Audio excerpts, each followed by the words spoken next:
Finally, nakababa na po kami sa e-trike. Natapos na po yung Indy Jones adventure namin. At eto na nga po ang dalawang probinsyanong Hapon. Dahil na gandang-ganda sila sa paligid. Kaya ayan, ngayon lang sila nakakita ng ganyan. Ewan ko kung anong tawag dyan. The port ba yan? Kaya, napagtripan niyang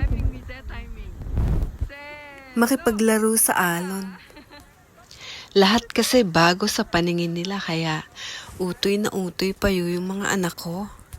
At dahil nga maaga kaming dumating dito, kami po ay mag-a-activities muna. Para po masulit ang araw namin dito sa Boracay. Ayan, tuwang-tuwa yung mga probinsyanong Hapon. Tatawa-tawa na lang yung anak kong dalaga.